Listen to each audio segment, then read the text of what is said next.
Salut à tous, on est le vendredi 17 avril 2026 et à l'écran on a le Nasdaq en daily. Donc ça veut dire que on voit que depuis le 1er avril dernier, donc en même pas en mois, en presque 15 jours, c'est incroyable, en 13 unités, 17 jours, le Nasdaq a repris à peu près 16%, presque 4000 points de hausse en ligne droite, donc c'est vraiment incroyable, j'ai jamais vu ça. Et maintenant on se retrouve sur les plus hauts historiques, donc est-ce qu'on vend, est-ce qu'on achète dans la mesure où on est sur les plus hauts? On pourrait acheter pour continuer, enfin viser les achats dans la mesure où on pourrait continuer à profiter de la hausse, mais vu qu'on est sur les plus hauts et qu'on est monté de manière assez forte, je pense que ça ne peut que corriger, venir se réappuyer sur le chiffre rond des 25 000. Donc on va voir ce que ça donne. Moi je vise une vente sur ce niveau-là, car c'est grosso modo le même setup que hier. On a beaucoup monté, on a une correction, et je pense que ça, pour que le cours continue à remonter, il faut qu'il vienne rechercher de la force un petit peu par le bas. Donc je vise une vente à ce niveau-là, et c'est le même setup qui a eu lieu hier. On est bien monté de manière trop forte, que ce soit en intraday ou en daily. Du coup, le cours il corrige, on vise notre niveau et on vise la cassure de niveau. Donc moi hier j'ai pris ce trade-là.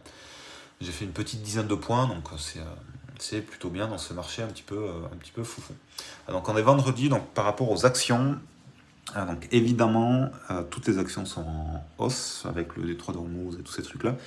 Évidemment le pétrole il perd quasiment 10% et évidemment toutes les obligations partent à la baisse dans la mesure où on va moins s'endetter, donc l'argent coûte moins cher, on va dire. Ça, c'est les actions françaises.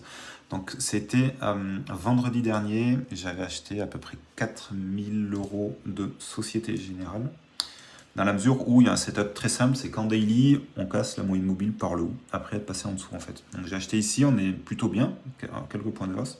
J'ai fait la même opération sur Schneider Electric. Donc là aussi, on avait cassé par le haut. J'ai acheté vendredi dernier à peu près 4000 balles. Donc c'est des... Je prends plusieurs positions sur les mêmes actifs. Là, j'avais acheté sur le chiffre rond des 200. Et donc je renforce dès qu'on a des setups qui apparaissent. Donc c'est vraiment bien. Et ce vendredi, je vais mettre 2 ou 3000 balles sur Accor, dans la mesure où on a quand même en weekly, c'est des bougies semaine, on a quand même une tendance plutôt haussière. Et là, on est en train de casser les moyennes mobiles par le haut. Donc c'est plutôt bien. Et si je vais voir le vrai portefeuille, alors j'ai caché mon nom, hop, voilà, sur un portefeuille d'à peu près 30 000 balles, rien que pour aujourd'hui, avec 2,5% de hausse, ça fait en latent à peu près 800 euros. Donc c'est plutôt bien. Lundi, il y avait pas mal de hausse, ça faisait un peu plus de 500 balles.